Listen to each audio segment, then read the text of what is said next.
Bien le bonjour et bienvenue à cette nouvelle capsule dans le cadre du cours Bio 5071, reproduction et développement.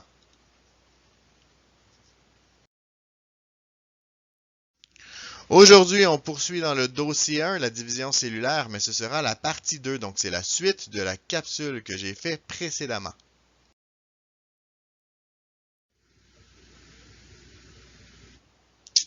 Donc, on reprend exactement là où on s'était laissé, où on disait que le chromosome était fait d'un brin d'ADN qui était composé de gènes, mais il faut comprendre aussi qu'il y a une partie de notre ADN qui est non codant, ce qui veut dire que ce ne sont pas des gènes.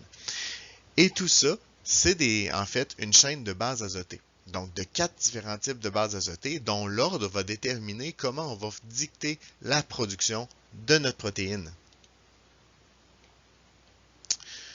Et nous parlons de quelque chose de spécial qu'on a vu allègrement dans les films de super-héros, les mutations génétiques. Les mutations peuvent être spontanées, autrement dit, c'est simplement une cellule qui se reproduit et qui a une erreur dans son codage, ou provoquées, autrement dit, c'est un élément extérieur qui va provoquer la mutation. Ce qu'il faut comprendre, c'est que les mutations peuvent être nuisibles, autrement dit, comme c'est le cas par exemple pour les cancers, elles peuvent être bénéfiques aussi dans certains cas, mais c'est deux cas qui sont en fait marginaux. Parce que la plupart du temps, ces mutations-là seront carrément sans effet sur notre organisme. On va distinguer 4 différents types de mutations ici. Le premier, c'est la délétion. Et ici, pour vous expliquer, je vais utiliser la reproduction d'un document. Donc, si vous avez un document de 150 pages et que vous finissez avec 140 pages, eh bien, il y a 10 pages qui ont disparu, qui n'ont simplement pas été reproduites. S'ils n'ont pas été reproduites, on appelle ça la délétion. Ensuite, on va avoir la duplication. Donc, j'avais mon document de 250 pages et je finis avec 260, ce qui veut dire qu'il y a 10 pages qui ont été reproduites 2 fois. Donc, c'est ce qu'on appelle la duplication.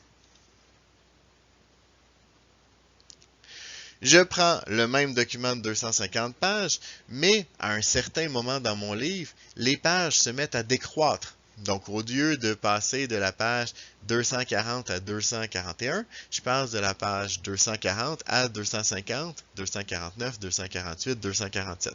Donc, j'ai un chapitre qui a carrément été inversé. C'est ce qu'on appelle l'inversion. Et la translocation, eh bien là, mon chapitre 2 devient après mon chapitre 7. Donc, j'ai carrément inversé 2 chapitres dans ma reproduction, ce qui nous donne une translocation.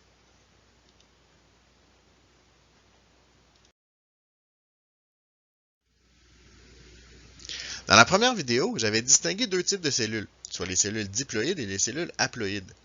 Les cellules diploïdes ne servent pas à la reproduction.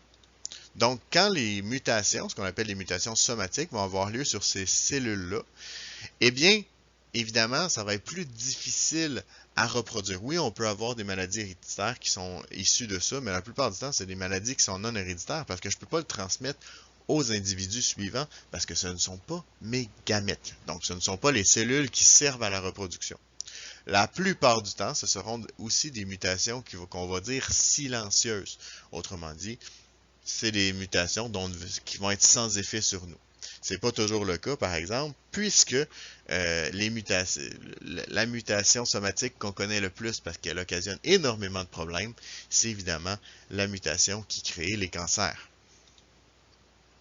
Au niveau des mutations germinales, c'est des mutations qui vont affecter les cellules liées à la reproduction, donc qui vont affecter les gamètes.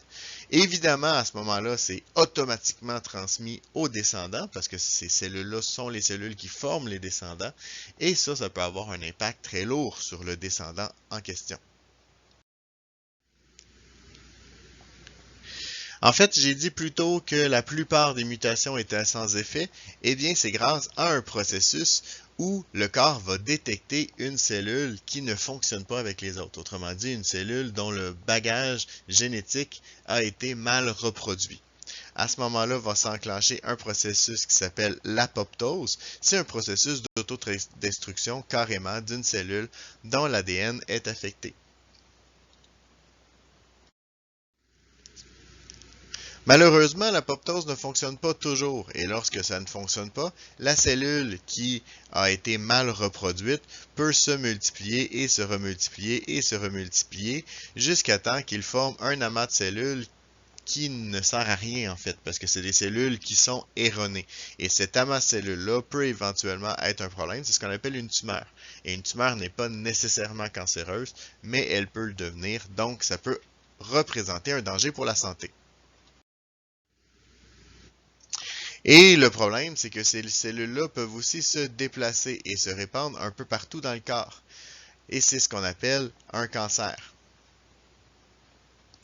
Donc, ces cellules qui se déplacent, on les appelle les métastases. Trois façons de traiter un cancer. La première étant la chirurgie, où on va carrément ouvrir le patient et aller retirer soit la tumeur ou soit dans certains cas l'organe au complet qui est touché par la tumeur. Je donne l'exemple par exemple de l'utérus où chez certaines femmes qui ont atteint la ménopause, l'utérus est moins utile parce que la probabilité qu'il y ait des enfants est nulle. Donc à ce moment-là, on va pouvoir retirer l'utérus de la femme. Deuxième méthode, la chimiothérapie, où ça va être un médicament qui va pouvoir aller affecter les cellules touchées par le cancer et donc tuer les cellules. Encore une fois, c'est une méthode qui est relativement invasive puisqu'elle va affaiblir le patient et aussi elle va atteindre des cellules qui ne sont pas cancéreuses aussi. Donc, c'est la deuxième méthode. La troisième méthode, la radiothérapie, où je vais utiliser un rayon radioactif pour pouvoir aller frapper la tumeur et donc carrément brûler les cellules cancéreuses.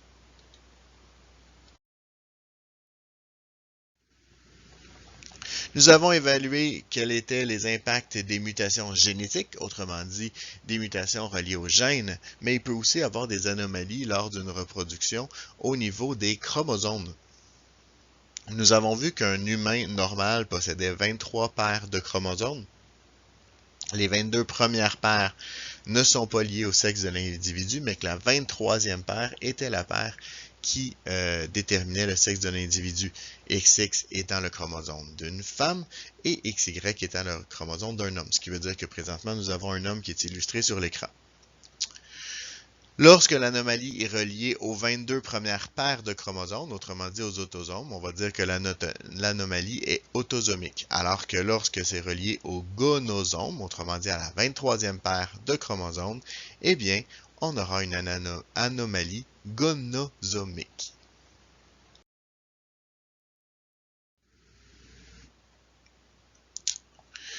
Il existe plusieurs anomalies autosomiques, donc reliées aux autosomes. Nous allons en voir trois principalement, qui sont les trois les plus fréquentes.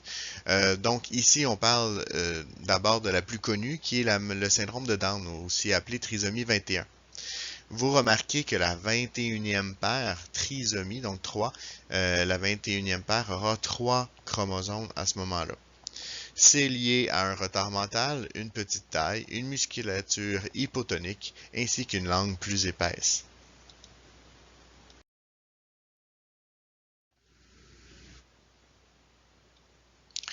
Deuxième type que nous verrons aujourd'hui, le syndrome d'Edwards, c'est aussi une trisomie, seulement ce n'est pas la trisomie 21, mais la trisomie 18. C'est relié à des anomalies physiques, un retard de croissance et souvent c'est relié à un décès précoce de l'enfant.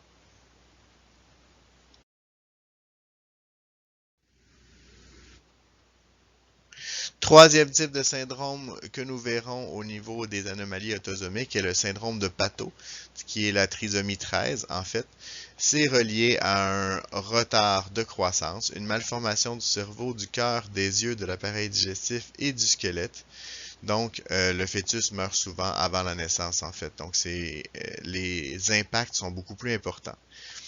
Pourquoi on parle de syndrome plus important, il faut comprendre ici que le numéro relié à la paire de chromosomes est relié aussi à la grosseur du chromosome. Donc, vous remarquez que plus le chromosome est d'un petit numéro, plus il contient des gènes. Donc, une trisomie reliée à ce chromosome-là va être beaucoup plus grave et donc va être reliée souvent à une mort plus précoce de l'individu.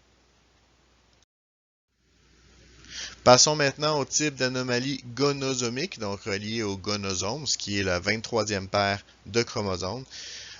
Ici, nous n'aurons pas seulement des trisomies, mais nous aurons par exemple le syndrome de Turner où l'individu va avoir simplement un chromosome X. Donc pas 2X, pas un XY, mais seulement un X. À ce moment-là, ça va donner lieu à des femmes stériles qui n'ont pas de cycle menstruel. Ça va donner lieu à des personnes qui sont souvent de petite taille, parfois avec des malformations physiques au visage. On peut traiter avec des traitements hormonaux en donnant de l'estrogène. Ça atténue les symptômes sans les faire disparaître complètement. Et souvent, les gens atteints du syndrome de Turner, le fœtus va mourir avant la naissance.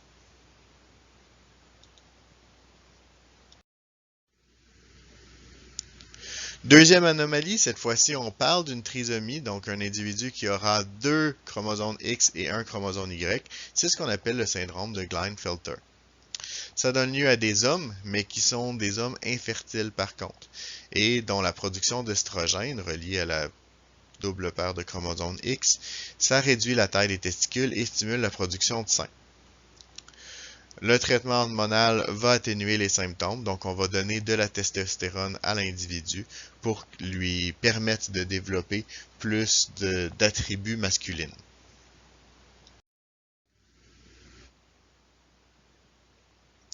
Dernier syndrome que l'on voit ensemble, c'est le syndrome de Jacob, relié à un individu qui aura un chromosome X et 2 chromosomes Y. Ça donne lieu à des hommes qui sont infertiles, souvent de grande taille. C'est des gens qui vont avoir souvent des troubles d'apprentissage et des difficultés neuromotrices.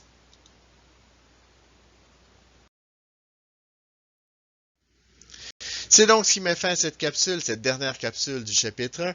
Vous êtes maintenant les experts en mutation génétique. À vous de surpasser les X-Men.